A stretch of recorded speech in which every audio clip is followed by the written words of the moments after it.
Welcome to Medisagas, Tales in Medicine. This is Liam, your narrator for these incredible stories that were researched and written by physician and author, Dr. Rod Tanchanco. Prepare to be captivated by tales of perseverance, serendipity, medical misadventures, and the endless quest to conquer diseases. If you love history and true medical drama, then you're in the right place. Thank you for listening.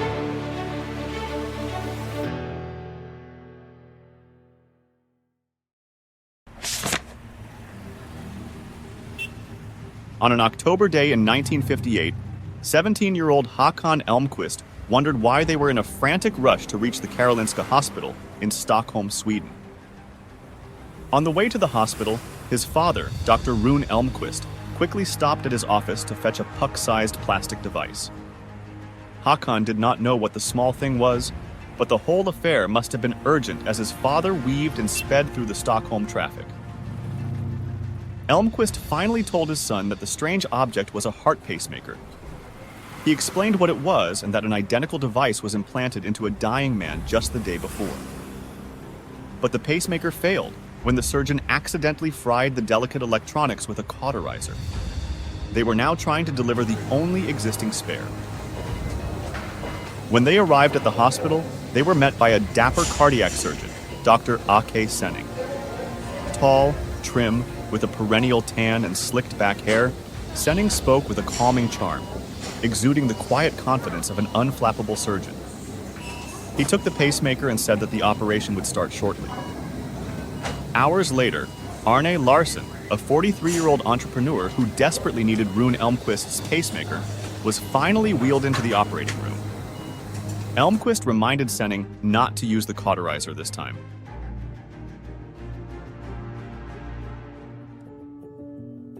It was a prosperous time in Sweden, but it had not always been so. As the Industrial Revolution swept through Europe in the 18th and 19th centuries, Sweden was an undeveloped agricultural country. The country finally flourished in the late 19th century and became the Industrial Age's late bloomer, a nation blessed with an abundance of forests and iron ore that it exported to its resource-hungry neighbors.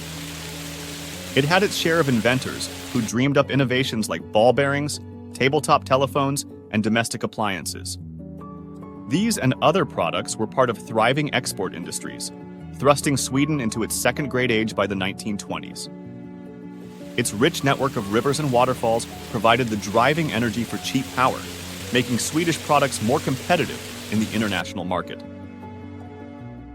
Arne Larsson was one of the young and enterprising entrepreneurs of this golden period. He was born in a small town in northern Sweden in 1915. Following a family conflict, his mother took young Arne out of their small town and settled into a new life in Stockholm. He went to engineering school, which demanded long study hours and rigorous state examinations. He worked by day as an electrician and attended classes at night. Even as a young man, he kept a frenzied schedule. Blessed with intelligence and propelled by perseverance, Arne earned his engineering degree and set his sights on a promising career. Arne had the build of a Scandinavian lumberjack. He was as comfortable with a hockey stick and ski poles as he was with engineering books. He loved the Swedish mountains where he skied. He was part of an amateur Swedish ice hockey team, played football, and hiked on the picturesque Swedish landscapes. Arne not only had brains and brawn, but he also seemed blessed with a dancer's grace. One evening in 1946, he was at a popular dinner dance in Boomtown, Stockholm, when he met a beautiful 23-year-old woman who shared his love for dancing. Her name was Else Marie. She was born in Hudiksvall and raised in Stockholm. The statuesque, elegant, no-nonsense insurance company secretary relished the night outs of dinner and dancing with friends. It was on one such carefree evening when she met Arne Larsson. Arne must have mustered all his charm to impress the attractive secretary. Else Marie thought he seemed interesting enough, and he could even dance. Arne had his own car back then, a Mercedes-Benz no less. And in those years of fuel shortages, he was one of a few private citizens who had access to gasoline. It was a privilege he earned because of his essential occupation in the shipping industry. Later that evening, he offered to drive Else Marie home.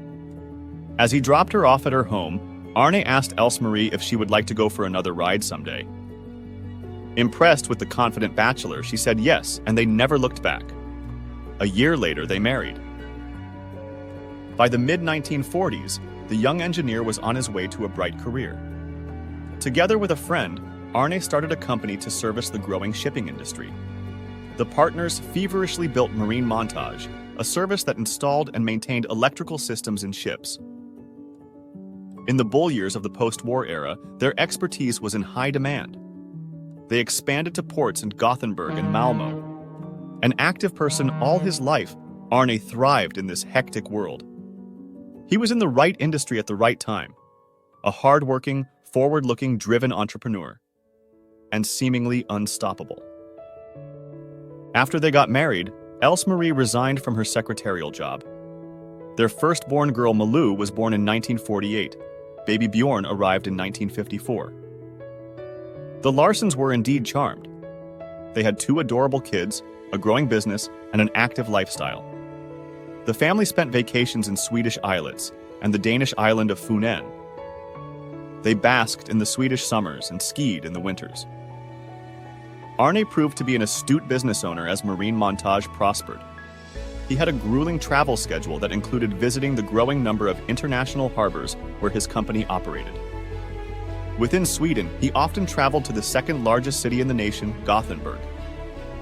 Located strategically on the west coast of Sweden, the 400-year-old city was the country's major shipping port and gateway to international trade.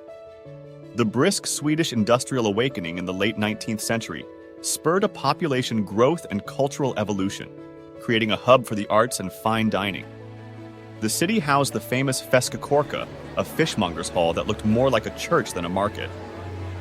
At the city center was Haga, a medieval district lined with cobblestones and wooden houses standing beside modern boutiques and cafes. Street performers and festivals often filled the air with music. There were museums on Nordic culture and an abundant choice of gourmet restaurants. It was a bustling tourist destination, a perfect venue for Arne to wine and dine with clients. At one of those typical business meetings in the spring of 1956, Arne brought his business associates to one of the fanciest restaurants in Gothenburg. He ordered oysters, an expensive delicacy served only in the finest establishments, even in this coastal city. He concluded the business trip and went home to Stockholm, where he prepared for yet another trip, this time to Germany. As he was about to leave, Else-Marie looked at her husband and noticed something different. You look very strange. The whites of your eyes are yellow. Arne looked at her and brushed it off. It's nothing. He said goodbye to his wife and children, and off he went as he had done countless times. Showing no other signs of illness, Arne seemed otherwise normal. Else-Marie would not be the only one to notice the yellow eyes.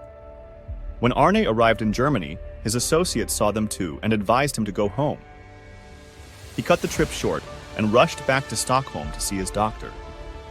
By this time, a disturbing health crisis was breaking out in Gothenburg. Hundreds of people had fallen ill after dining in the same restaurant where Arne had brought his clients. Scores of people contracted hepatitis from a contaminated batch of oysters. Newspapers blared the scandal across the country. Arne realized where he had gotten infected. That was the beginning of a very long ordeal for this once robust athlete and active businessman. Arne was never quite the same after the infection. His energy and strength remained low long after the usual course of the viral infection. He could not seem to shake the fatigue. Even mundane tasks exhausted him. Skating and skiing became impossible. He tried to work, willing his body to recuperate, but his strength never returned. Else-Marie worried. It only got worse. One ordinary night in March 1958, the Larsson family was winding down their weekend. Bjorn and Malou were tucked in their beds, asleep. Arne was on the telephone with a friend. Else-Marie was about to retire for the evening. There were no warning signs. Arne, simply, collapsed. Else-Marie was startled and dashed to her unconscious husband, grabbed the telephone, and called their doctor for help. The doctor and an ambulance raced to Larsson's home. Arne regained consciousness as the emergency team sped him away to the hospital. He was alert enough to tell Else-Marie. I think it's my heart. Arne was right. He had a high-grade atrioventricular, or AV block, a severe disruption of the impulses that drove a heart's contractions. In a normal heart, electrical signals emanated from a special tissue located in the upper heart chamber and converged at the AV node. From there, the signals flowed down the thick muscled ventricles. The entire process triggered a precise, organized sequence of heart contractions. If these signals were blocked, a backup system kicked in, but the resulting heart contractions were too slow and too weak. Arne's heart rate was beating as low as 20 times a minute, too slow and too weak to deliver oxygen-rich blood to his brain and other organs. On that frightening March evening, he lost consciousness and collapsed because of poor blood flow to his brain. He had suffered what's called a Stokes-Adams attack. At the Karolinska hospital where he was taken, the doctors speculated that Arne's bout with hepatitis caused an inflammation of the heart and exacerbated a pre-existing AV block. Although Arne had always been healthy, his doctors noted subtle clues to a hidden cardiac condition. His heart rate was sometimes recorded to be slow as early as 1934. He also passed out in 1950. The contaminated Gothenburg oysters in 1956 probably delivered the final insult, damaging the AV node and creating the severe AV block. The next morning, the doctors informed Else-Marie that the situation was serious. Arne spent the next 6 months in and out of the hospital, never recovering, and was passing out more frequently. Unable to work, he entrusted his company to his friend and business partner. The attacks were so unpredictable that Else-Marie stayed by his side constantly. By summer's end, he was back in his hospital room, a bedridden cardiac cripple. In 1958, there were no known cures for Stokes-Adams syndrome. But that did not deter Arne's physicians at the Karolinska Hospital from trying. They used every drug at their disposal. For months, they administered medications to stimulate his heart: ephedrine, caffeine, isoproterenol, digitalis, and atropine. They even tried an ancient tonic, Uisk Betha, the water of life, made from distilled barley. And true enough, amid a fainting fit, whiskey was able to revive Arne to consciousness. All these treatment measures, as state-of-the-art and creative as they were, ultimately failed. The attacks were coming with increasing regularity, almost hourly, with each episode lasting up to 20 seconds. Arne's doctor told Else-Marie, I am so awfully sorry, but I must tell you that your husband can't stand these attacks much longer, and we have tried everything. Else-Marie was crushed. When the doctors treated Arne with drug after drug, there was a sustaining hope that the next remedy might help, that if one treatment failed, they could try another and then another. There was always something else that might finally work. But now they had run out of options. For Else-Marie, knowing that nothing else could be done was worse than the disappointment of each treatment failure. Else-Marie, 35 years old and a mother of 2 small children, realized that she was about to become a widow. Medicine had no answer. Arne A.W. Larsson, 43 years of age, was dying. Malou and Bjorn never thought anything strange about their father being away for so long that summer of 1958. Arne traveled 6 months out of a year before he fell ill. It was not unusual for him to be gone for several weeks at a time. Else-Marie did not tell them that Arne was sick. Life at home went on as it always had. Bjorn was too young to notice anyway, but occasionally, the more curious 9-year-old Malou asked where her father was. Else-Marie told her he was on another business trip. And yes, he came home, but only for a quick change of clothes, and then he had to leave again. Malou was so used to her father being away that she never suspected anything was wrong. Else-Marie kept the same household routine as she worried about Arne and their children. Around 6 months into Arne's illness, when his condition was rapidly deteriorating, Else-Marie finally told Malou what was happening. Her father was in the hospital with a very weak heart, and he was getting worse. Between her daily vigils at Arne's bedside and looking after Bjorn and Malou, Elsa Marie allowed herself a simple indulgence. She went to her hair salon.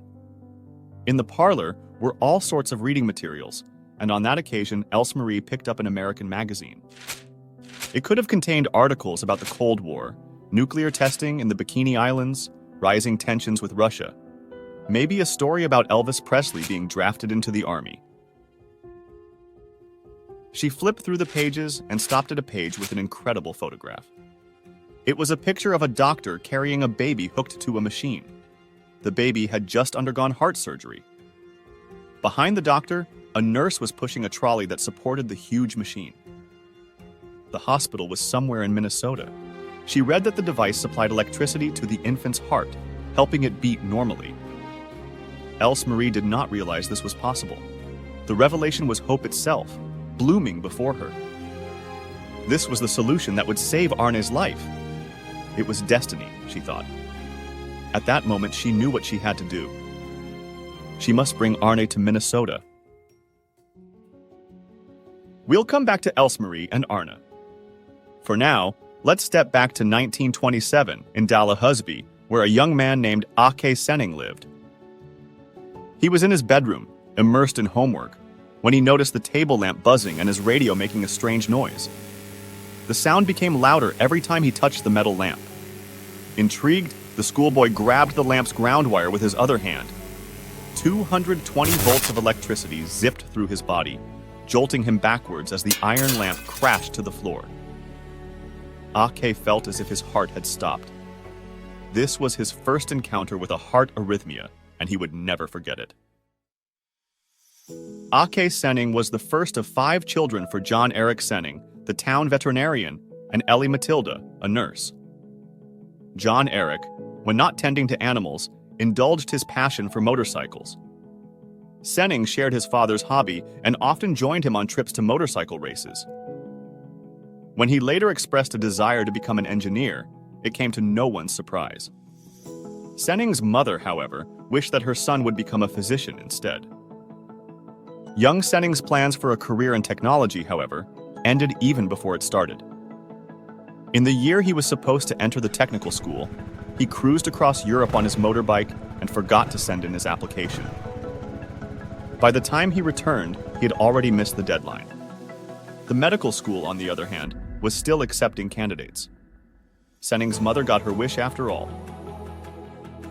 On a frigid January morning in 1936, 21-year-old Ake Senning enrolled at the medical school in Uppsala University. Once his medical training got underway, Senning never looked back. He earned his bachelor's degree in 1938, and a year later enrolled at the Karolinska Institute in Stockholm. When the Soviets invaded Finland on November 30, 1939, Senning thought Sweden might be pulled into the war and more surgeons may be needed. So he approached the professor of orthopedics and applied to enter the surgical program. In 1944, he earned his medical license. Unlike his contemporaries, Ake did not have plans to pursue a prestigious academic career. He preferred working as a country doctor in small clinics in Stockholm and Södertälje. In 1948, he worked at Sabbatsberg Hospital as an assistant physician to Dr. Clarence Crafoord, Sweden's premier thoracic surgeon. Crafoord put Senning to work right away in the experimental lab. Crafoord had recently visited the heart-lung machine pioneer, Dr. John Gibbons in Philadelphia, and he started a similar project in Sweden. During the day, Senning performed surgery or treated patients in the clinics, and in the evenings, together with an engineer from the technology firm AGA, he worked on Crafoord's project. The early years spent with his father fiddling with motorbikes surely came in handy. He changed Crafoord's original design, increasing the efficiency of the experimental heart-lung machine. It didn't take long for Senning's colleagues to recognize his quick, imaginative mind and his exceptional surgical skills. He was a voraciously well-traveled learner. During a trip to Paris in 1951, he was sharing some pasties with Dr. Bigelow, a Canadian surgeon who was conducting experiments on the use of hypothermia during cardiac surgery. Bigelow told Senning that they had developed an artificial heart pacemaker. Their group published an article in 1950 describing the use of extreme cold to reduce the body's oxygen requirements, allowing open heart surgery. When the extreme cold caused the heart to go into ventricular fibrillation or cardiac arrest, they used the pacemaker to restore normal heart contractions. When Senning returned to Sweden, he combined the hypothermia idea with the heart-lung machine. He collaborated with another medical technology company, LM to design a device that not only stopped, but also produced ventricular fibrillation. This was a crucial step to prevent air emboli when operating on an open heart.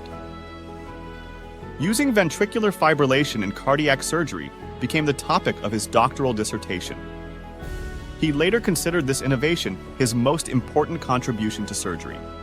The old desk lamp and Dalla Husby must have crossed his mind a few times as he prepared to defend his thesis. Artificial pacemakers had been around before the 1950s. In the mid-1920s, Dr. Mark Lidwell, an Australian anesthesiologist from the University of Sydney, collaborated with physicist Edgar H. Booth on a device that delivered electricity to an insulated needle jabbed inside a cardiac chamber. Lidwell successfully paced a baby's heart with his contraption in 1926. Dr. Hyman, a cardiologist from New York, advocated injecting stimulant medications straight into a non-beating heart. Realizing the needle itself provoked the heart, he invented a hand-cranked device that turned a magnetic generator, creating a current. The first version, produced in 1930, was an awkward 16-pound hunk. Hyman created a smaller, more refined version in 1932. He called it the artificial pacemaker, a term that would outlast his inventions. But pacemakers may have been too gimmicky for the 1930s doctors who were flooded with medical gadget fads. Perhaps pacemakers were also victims of bad timing. Frankenstein was the hot movie of 1931. Mary Shelley's tale of an obsessed scientist reanimating a creature may have been too similar to modern doctors trying to jolt the dead back to life. The idea was considered unethical and a violation of the natural course of life. And so, interest in the pacemaker waned until after the war, when experiments started to pick up again. In Massachusetts, Dr. Paul Zoll, a Harvard-trained internist, developed an external pacemaker for heart blocks or cardiac arrest. It was an early clinical use of the pacemaker outside the surgical field. While it was a welcome alternative to the method of cardiac resuscitation at the time, cracking the chest open and squeezing the heart, the external pacemaker with electrodes attached to skin required much higher voltages to reach the heart. The device delivered painful shocks and burned the flesh. These early pacemakers were bulky, complicated contraptions. They drew current from a main power line or car batteries. While hooked up to these machines, patients could not go very far. A simple stroll down the hallway required an itinerary. Patients faced the constant threat of electrocution and infection. And then there was the risk of pacemaker failure if the power went out. The technology clearly needed to advance. In the 1950s, another advancement was taking place. It was the golden age of open heart surgery. Pioneer after pioneer across the globe developed new surgical techniques, introduced new technologies, and collaborated on innovations that dramatically advanced the specialty. Surgeons dispelled the taboo of opening the once off-limits heart as they corrected congenital heart anomalies, repaired damaged valves, vessels, and removed heart tumors. Amid this progress, they discovered that cutting through the heart often damaged the conduction tracts, causing heart blocks. The pacemaker became the critical device while the heart's conduction system recovered.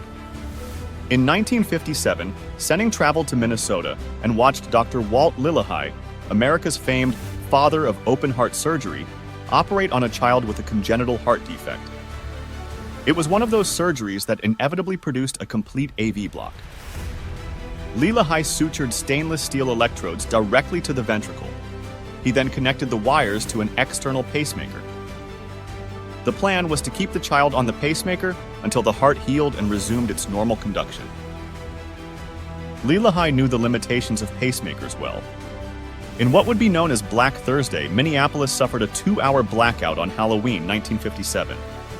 2 hospital backup systems failed, and babies had to be delivered by flashlight. Lillehei then realized that they should have portable, battery-powered pacemakers. The task fell on an affable electrical engineer who was repairing the hospital's medical equipment and customizing electronic devices for physicians. Earl Bakken, the modest engineer working out of his garage workshop, fashioned a portable, transistorized external pacemaker, the first of its kind in 1957. It would be the first of many innovations from a little company called Medtronic. Back in Stockholm, it is now 1958, after Elsa Marie discovered the magazine article with the picture of a girl connected to a pacemaker, she quickly searched for the best thoracic surgeon at the Karolinska Institute. That would turn out to be Ake Senning. Elsa Marie proceeded to Senning's lab unannounced and told the surprised surgeon about Arne and about her plan to fly him to the United States. Senning, no doubt a bit stunned, politely told Elsa Marie that it was an impossible plan. Arne could never survive such a trip. Elsa Marie's glimmer of hope flickered. She told him about the article that she had read at the salon. There was a doctor, a baby, and a machine helping to keep her alive. Couldn't Arne get the same machine? Senning explained that even if Arne were to be connected to an external pacemaker, the wire electrodes would eventually get infected. He had seen it many times. He had experimented with different skin locations and different wire lengths, but nearly all his patients developed an infection. Senning knew about the case in the magazine. He knew the little girl eventually got infected too. No one had figured out how to keep the wires sterile. Senning expressed his reservations, telling Elsa Marie that an external pacemaker was not a good option for Arne. Saying no to the desperate Elsa Marie could not have been easy. Senning, after shooting down Elsa Marie's plan, did not simply walk away. He brought the crestfallen wife to a small park within the hospital grounds. He wanted to show her the dogs. At first, she did not know what was going on. Elsa Marie saw the dogs running around a garden carrying little parcels on their backs. Senning explained that they attached the dogs to portable pacemakers powered by batteries. When Senning had returned from the United States, he knew that implanting a self-contained pacemaker was the next logical step. As a general surgeon, he had implanted orthopedic hardware that did not get infected. Why couldn't he do the same with a pacemaker? He had asked for help from the tech company, Elma Schonander, and its head of development of medical electronics, Dr. Rune Elmqvist.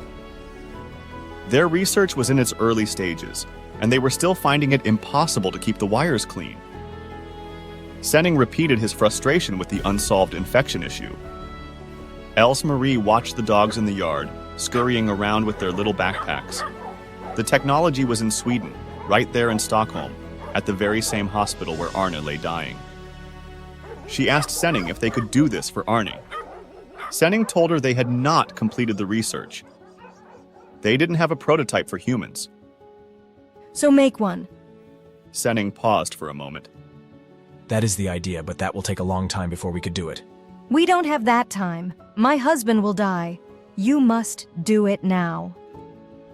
Senning stood speechless, but he knew that there was still much to be learned, technical specifications to be defined, and potential risks to be identified. No one had ever implanted a self-contained pacemaker in a human. Senning and Elmqvist had worked out a few of the technical details, but it would take at least another year before they would be ready to start human trials. Senning was adamant. The time was not right. Elsa Marie was just as adamant. The following days, she pestered and badgered Senning daily. She knew she was a nuisance, but she was trying to save her husband, the father of their 2 young children. The besieged surgeon probably realized that Elsa Marie had no intention of stopping. He called Arne's cardiologist, Dr. Lagerlof, to ask about Arne's condition. Lagerlof told Senning that if Arne lived a few more days, it would be a wonder. The unflappable surgeon finally agreed. Senning told her to talk to the inventor, referring to Elmqvist, who was yet to produce a prototype. Elsa Marie turned her attention to Elmqvist. She barraged him with the same plea. He had to do it. He must do something. Elsa Marie drove from the hospital to Elmqvist's lab several times, determined to convince the engineer. She was simply not giving up on this sliver of hope. That concludes part 1 of this story. Be sure to join us at the next episode for the exciting conclusion. We hope you found today's journey both captivating and enlightening. If you enjoyed this episode, please consider subscribing as well as leaving a review on your preferred platform. Also consider becoming a patron of this podcast. Come visit the website and send us your comments, suggestions, or ideas for stories that you want featured in future podcasts. We always appreciate your feedback and support. Thank you.